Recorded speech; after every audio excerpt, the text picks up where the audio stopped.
शुद्ध परमात्म तत्व को प्राप्त करने के लिए आलम्बन लिया जाता है।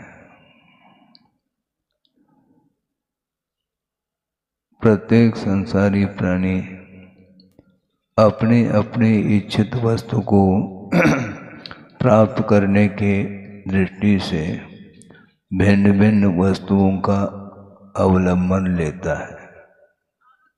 तो मोक्ष प्राप्त करने के लिए किसका आलम्बन लेना? प्रश्न तो है।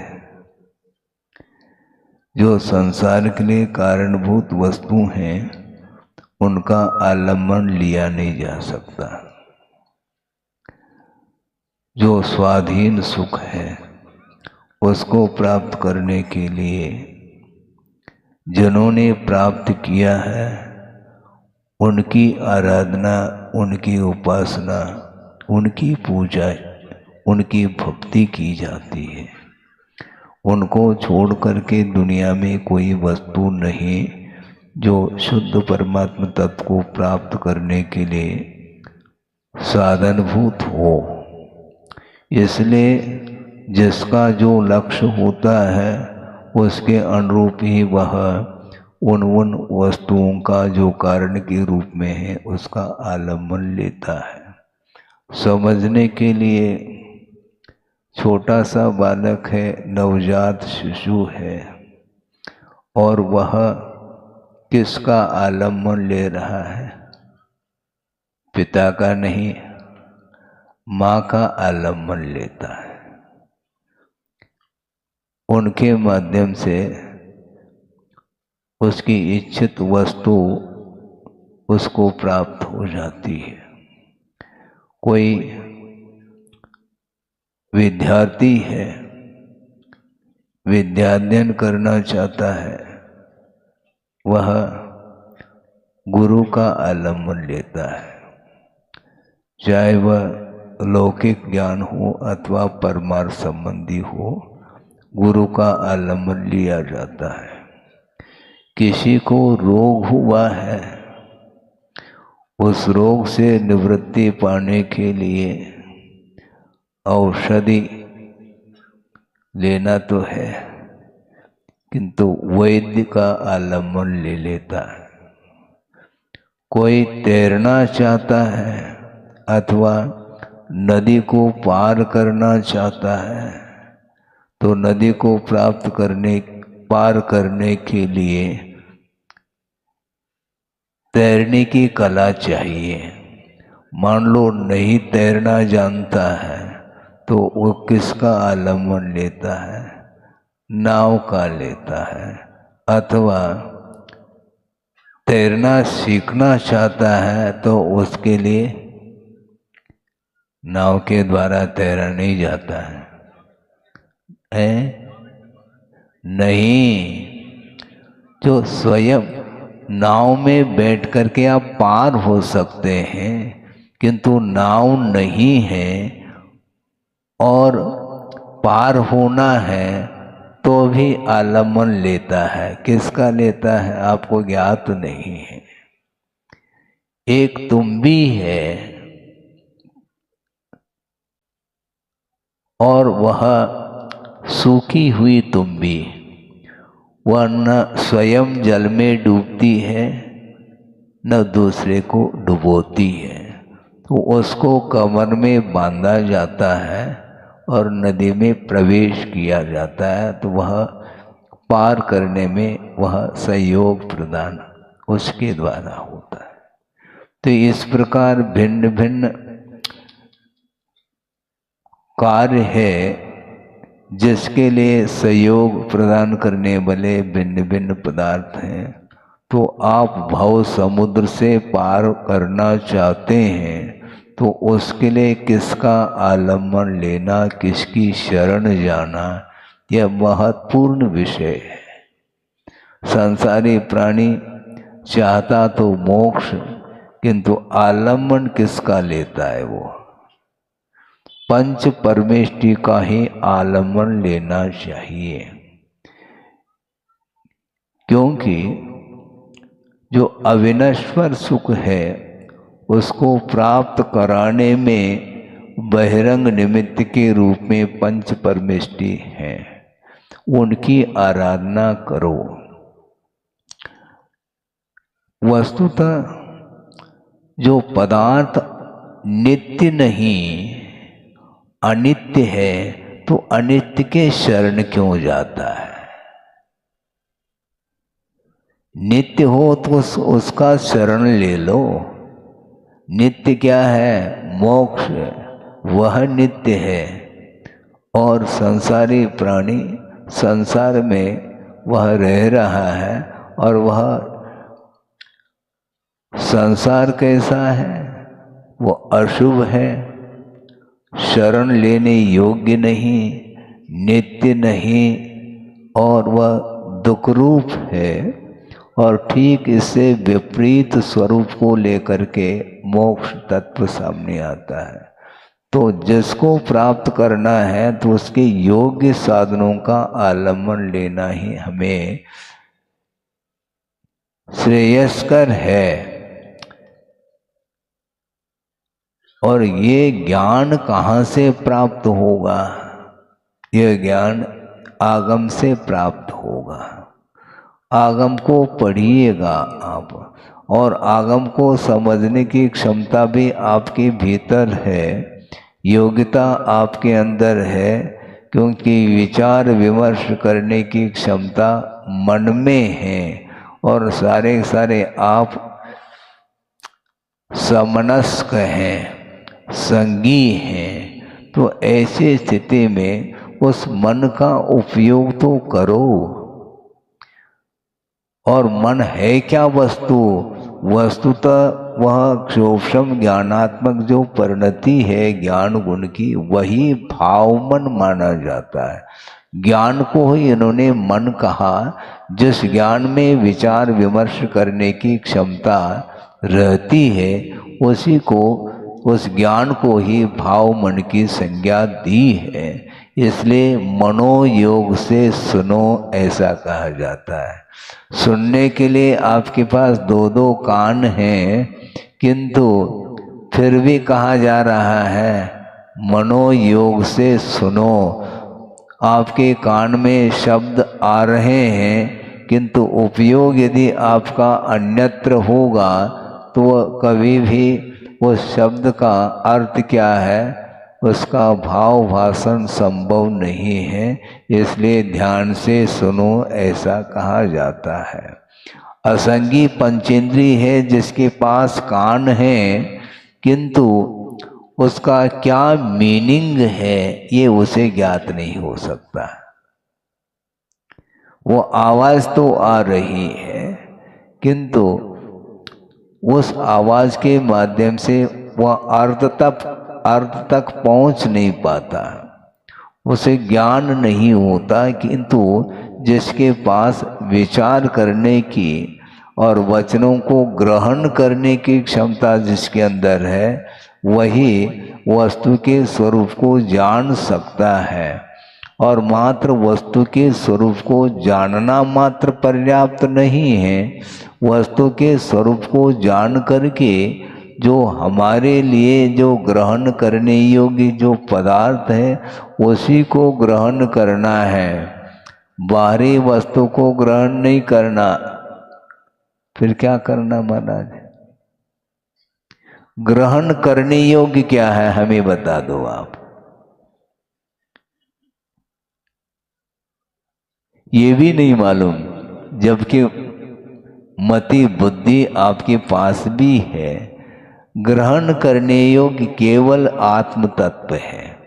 अपने को छोड़ करके अन्य तत्व हमारे लिए ग्रहण करने योग्य नहीं है अथवा वह प्राप्तव्य नहीं है। उस आत्म तत्व को प्राप्त करने के लिए कुछ साधन सामग्री हो सकती है, वह हमसे भिन्न हो सकती है। उसको हम साधन के रूप में ही स्वीकार करें, किंतु वह प्राप्त करने योग्य वह वस्तु नहीं है। आपको क्या प्राप्त करना? स्वास्थ्य प्राप्त करना है मान लो, तो स्वास्थ्य आपके लिए क्या साध्य है, उस साधन क्या है, औषधि है। स्वस्थ होने के बाद भी औषधि लेते हैं आप? नहीं लेते ना, क्योंकि औषधि से तो ठीक हुआ, स्वास्थ्य ठीक हुआ बस पर्याप्त है। उसके बाद औषधि नहीं ली जाती। उसी प्रकार ये मार्ग है, जब तक मंजिल नहीं मिलेगा तब तक मार्ग का आलम्बन लिया जाता है। हमेशा के लिए मार्ग का आलम्बन लिया नहीं जा सकता। शुद्ध अवस्था जब तक प्राप्त न हो तब तक मार्ग के ऊपर हमेशा हमें चलना आवश्यक होता है।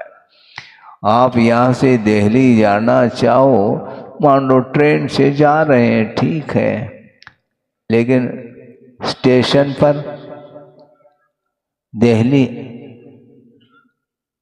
उतरना पड़ेगा। नहीं, ट्रेन के माध्यम से आए हम ट्रेन नहीं छोड़ेंगे, ऐसा थोड़ी है। ट्रेन तुम्हारी है क्या?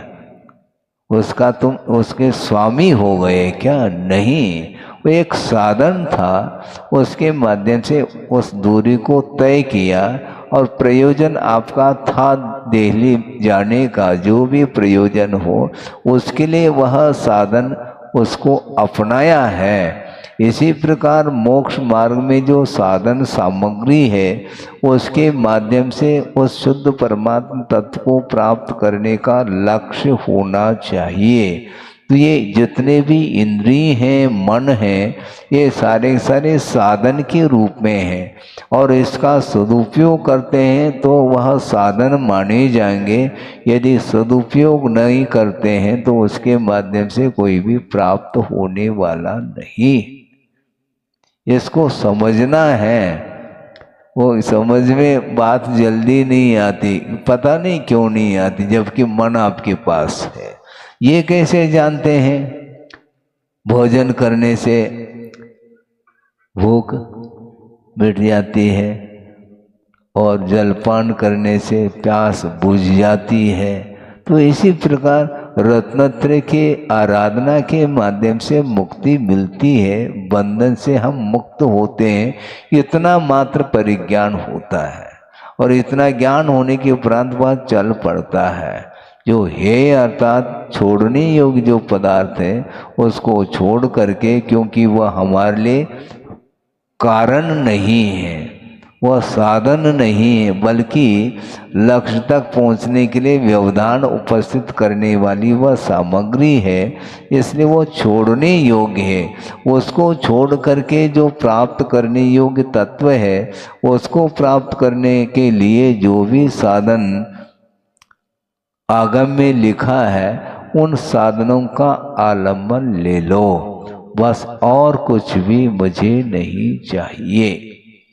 और जल में मीन प्यासा बोल रहे हैं। अरे ये हमें बात समझ नहीं आती थी पहले, आप समझ में धीरे धीरे आने लगी। जल में रहे वो मीन और प्यासा, इसका अर्थ क्या होता है? प्यास कहीं अन्यत्र से बुझेगी क्या? उसी प्रकार आपके पास ज्ञान है और फिर भी आप सुख को ढूंढ रहे हैं।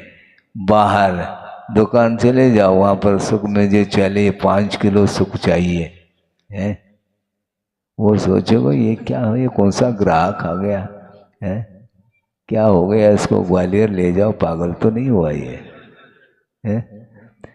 5 किलो हमें सुख चाहिए, ये क्या सुख है भैया? सुख को प्राप्त करने के लिए सामग्री मिल सकती है, भूख शांत करने के लिए भोजन सामग्री तो मिल सकती है, किंतु उसके माध्यम से सुख उत्पन्न होगा।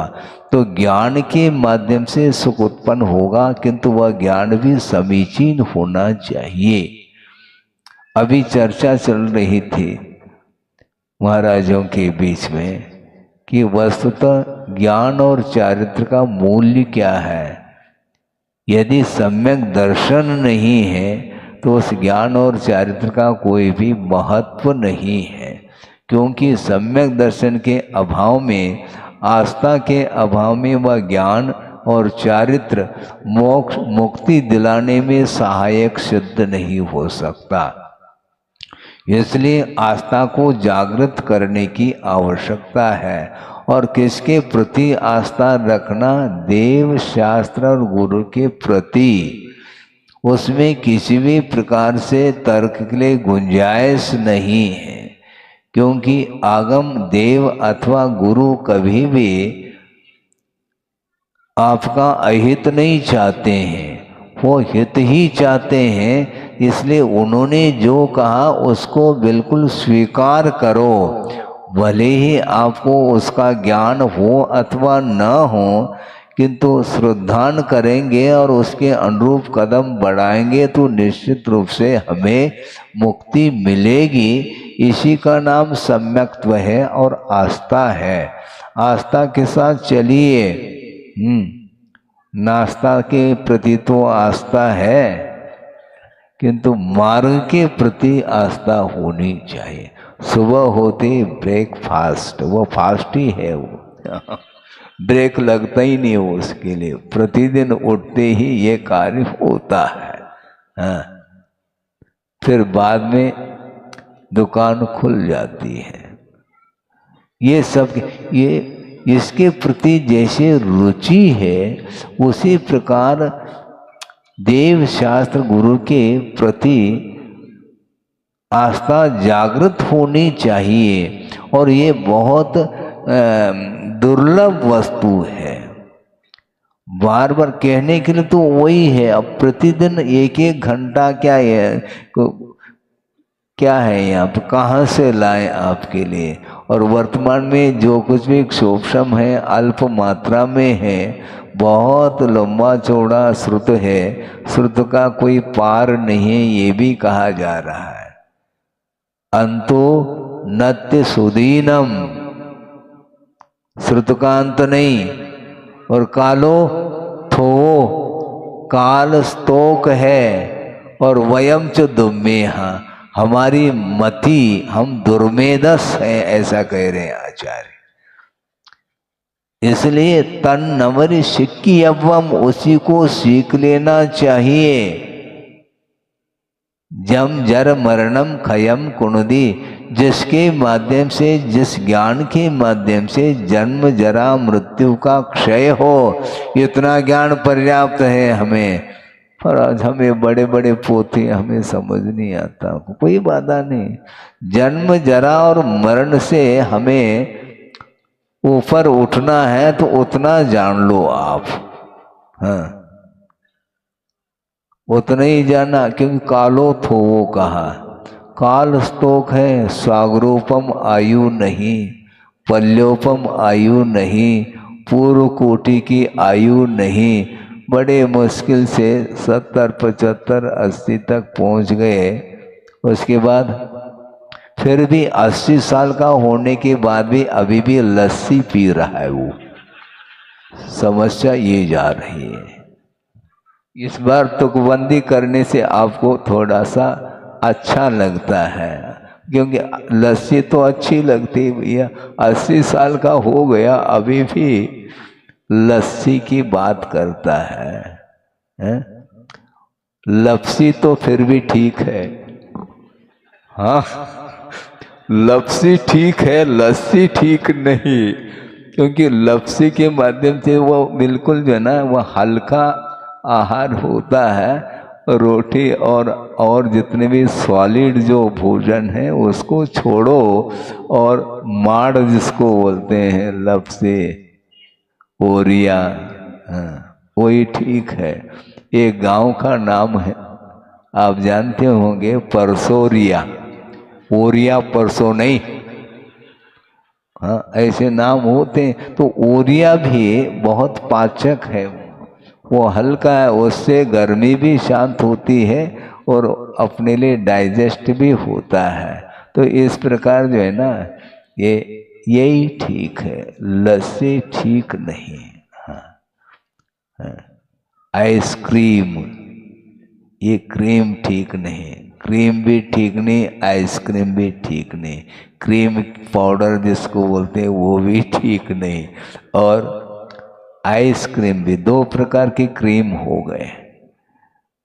ये सारे वस्तुतः इसलिए कहा जा रहा है कि काल है नहीं, थोड़ा सा समय है और सारा सारा समय विषयों में ही वह निकाल देता है, तो पुनः वह रात आएगी और बस आपको जाना पड़ेगा, अन्यत्र जाना आपको। कहाँ, इस धरती को छोड़कर। बड़ी विचित्र दशा है।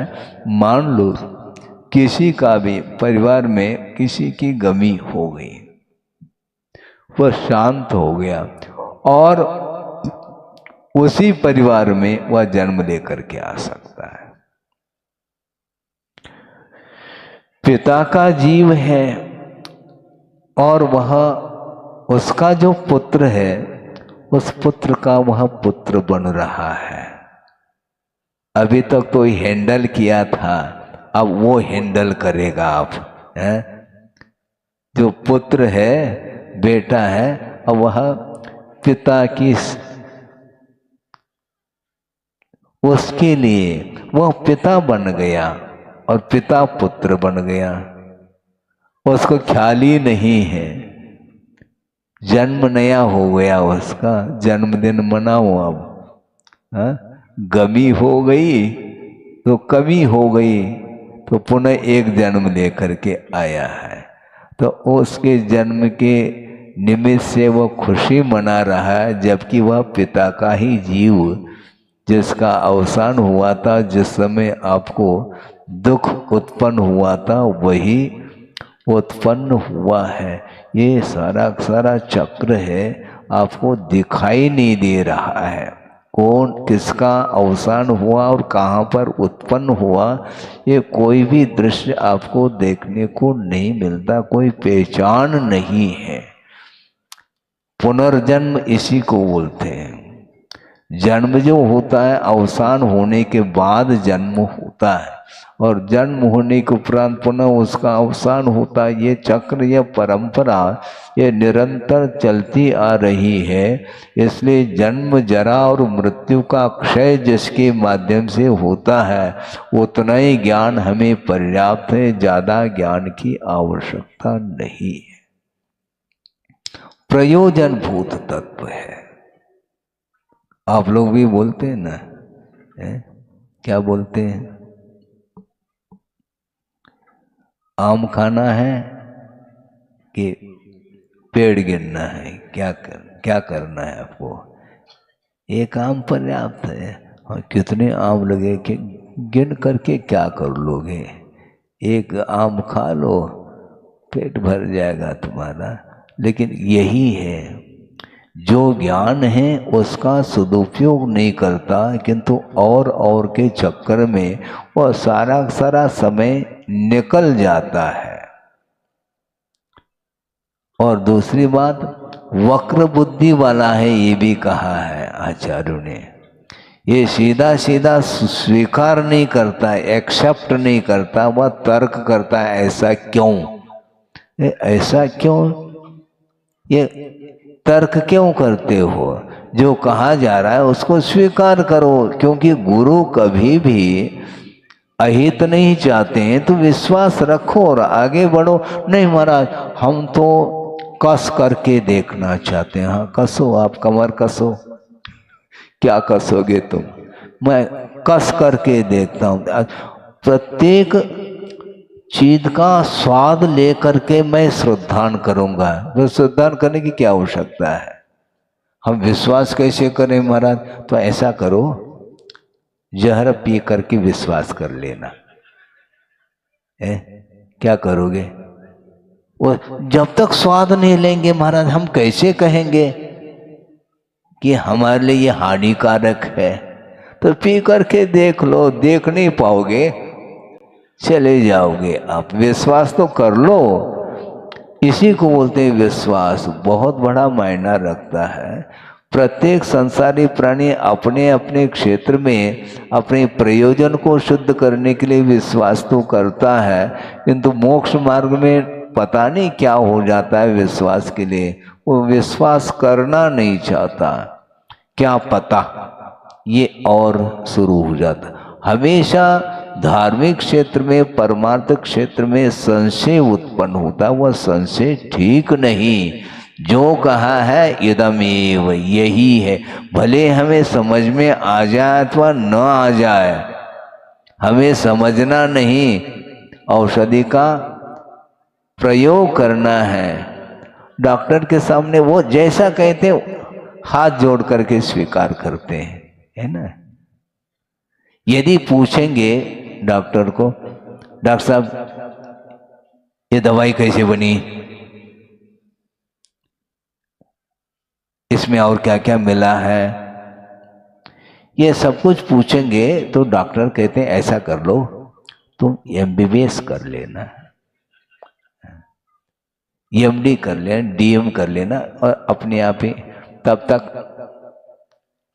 तक वो शांत हो जाएगा। क्योंकि जो रोग आया है उसको दूर करना चाहो क्या तुम मात्र ज्ञान ही प्राप्त करना चाहो? विश्वास रखो और ले विश्वास रखने के उपरांत भी जब तक उस औषधि का प्रयोग नहीं करेगा तब तक वह रोग ठीक नहीं होने वाला है। डॉक्टर के प्रति विश्वास भी रखो और लेना भी पड़ेगा। नहीं लेंगे तो फिर गए काय के लिए उनके पास है? सब अपने आप कर लो ना, तो अपने आप नहीं होता है तो श्रद्धान करो और आगे बढ़ो। इसी प्रकार मोक्ष मार्ग में भी हमें श्रद्धान करने की आवश्यकता है। बहुत ही महत्वपूर्ण वह बिंदु है। मोक्ष तक पहुंचने के लिए विश्वास की कमी नहीं होनी चाहिए। जो भगवान ने कहा वह वज्र की लकीर है, हाँ बिल्कुल, उसमें कोई भी फर्क नहीं आ सकता, पक्की बात है। ये श्रद्धान करिए आप। महाराज ये तो आपने एक प्रकार से मुंह बंद करने की बात कर दी। अच्छा ठीक है भैया, तुम मुंह खोलते रहो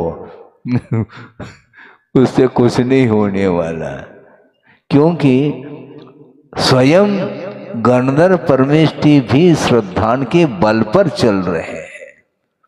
क्योंकि जो सूक्ष्म पदार्थ है उसका परिज्ञान छद्मस्त अवस्था में केवल ज्ञान होने के पूर्व में मति ज्ञान श्रुति ज्ञान के माध्यम से उस पदार्थ की जानकारी नहीं हो सकती।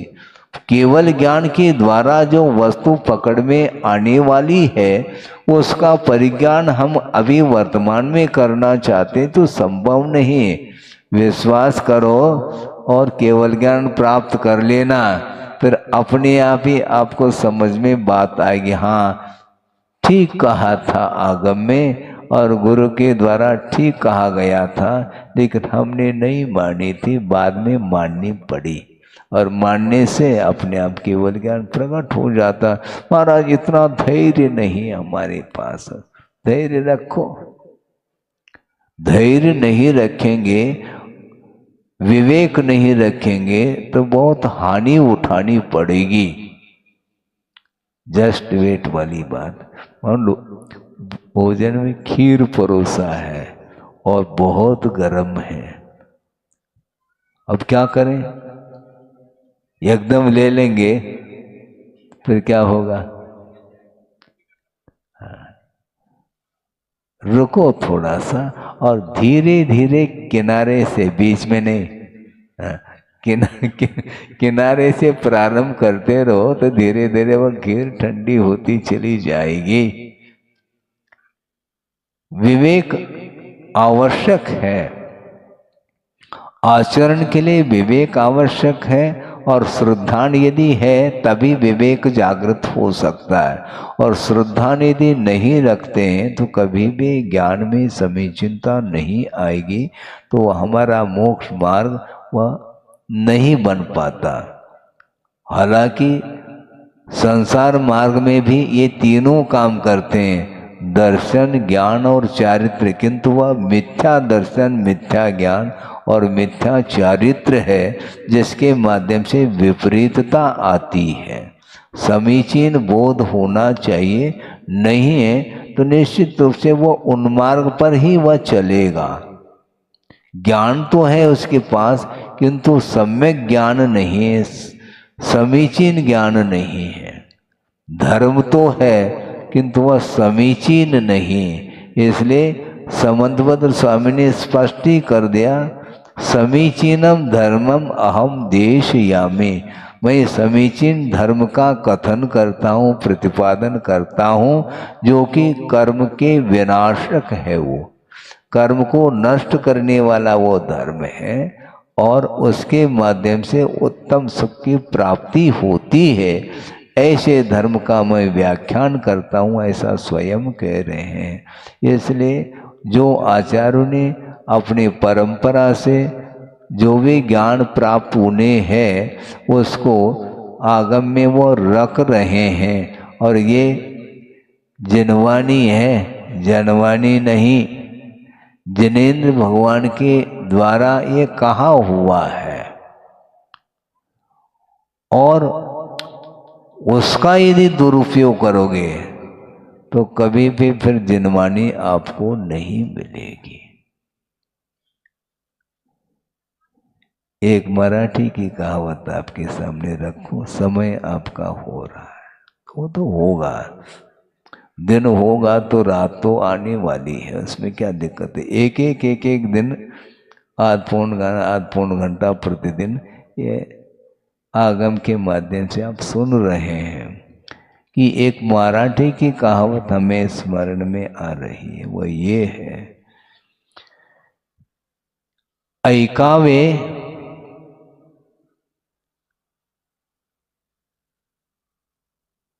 जनाचे, करावे मनाचे। आप लोग भी बोलते हैं सुननी सबकी, करनी मन की, वही वाली बात इसमें है। ऐकावे जनाचे, लोगों की बात को सुने, और करावे मनाचे, मन के अनुरूप करे, ऐसी ये कहावत है। किंतु इसको थोड़ा सा और परिवर्तित करने का हमने प्रयास किया परमार्थ की दृष्टि से, कि ये जो पंक्ति है इससे थोड़ा सा हट करके इसमें क्या कहा, लोगों की बात सुने और मन के अनुरूप करें। अब हम ये कहना चाहते मन के अनुरूप नहीं करना, क्या करना फिर, ऐकावे मनाचे, मन की बात सुनो, करावे जनाचे, जिनेंद्र भगवान के अनुरूप करो, ये कहा जा रहा है। मन के अनुरूप नहीं करना, मन से करो किंतु मन के अनुरूप नहीं, जिनेंद्र भगवान के वचनों के अनुरूप अपने को आचरण करना है। जनवानी नहीं, जिनवानी है। इसलिए जिनेंद्र भगवान के द्वारा कहा हुआ जो वचन है, वही वचन यह संसार से पार लगाने में सक्षम है, ये स्पष्ट लिखा हुआ है। इसलिए आप थोड़ा थोड़ा अध्ययन करिएगा। पूरा जटिल विषय मान लो आपके लिए ग्राह्य नहीं होता है, कोई बाधा नहीं, छड़ाला भी पर्याप्त है, 4 ढाल है। ढाल सुरक्षा के काम में आता है ना, तो 6 ढाल है, आप करना क्या चाहते, ढाल का प्रकरण भी होता है। तो 6 ढाला में प्रत्येक ढाल में भिन्न भिन्न विषय दिए हैं, तो उसको आप धीरे धीरे, क्योंकि हिंदी तो जानते हैं आप, हैं, अंग्रेजी तो है ही नहीं, वो हिंदी में है और उसका व्याख्यान भी है, अर्थ भावार्थ आदि दिया है, उसको आप पढ़िए और परिवार के लिए भी पढ़ाइए आप। हाँ, विद्वान बन जाएंगे, खाली विद्वान नहीं बनना है। अभी तो वित्तवान है आप, वित्त अर्थात धन है, धनवान है, किंतु विद्वान बनो। लेकिन वह विद्वान वह कहलाता है, सम्यक ज्ञान जिसके पास है वही विद्वत्ता है, बाकी सारे विद्वत्ता वो काम में नहीं आती है। इसलिए संक्षेप में ये कहना चाहते हैं कि जो नश्वर पदार्थ है उसके शरण में हमें नहीं जाना है।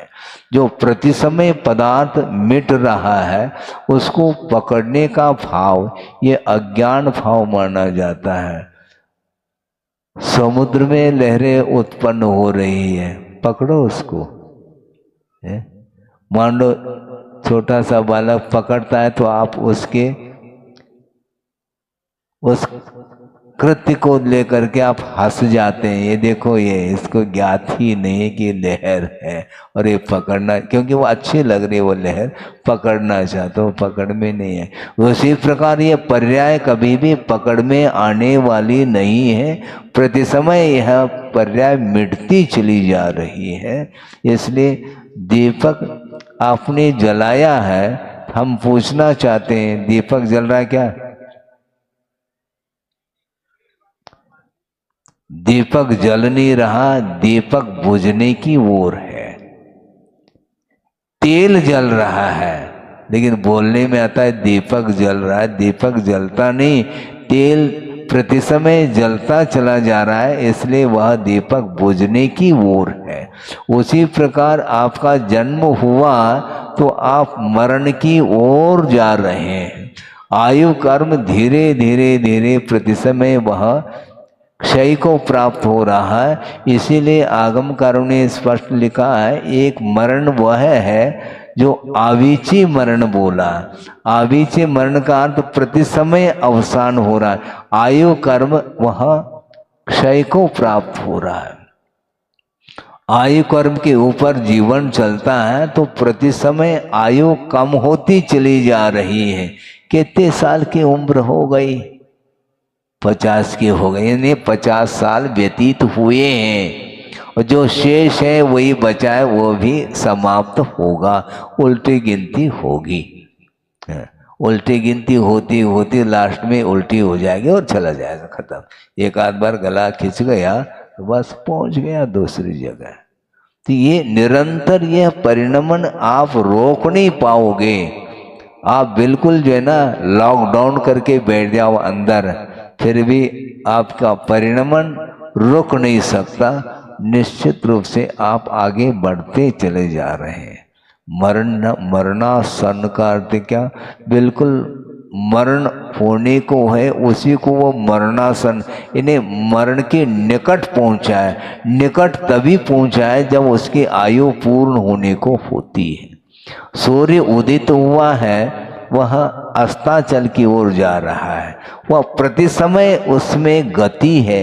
उस सूर्य की गति को आप पकड़ नहीं पाएंगे, इतना स्लो गति है उसमें।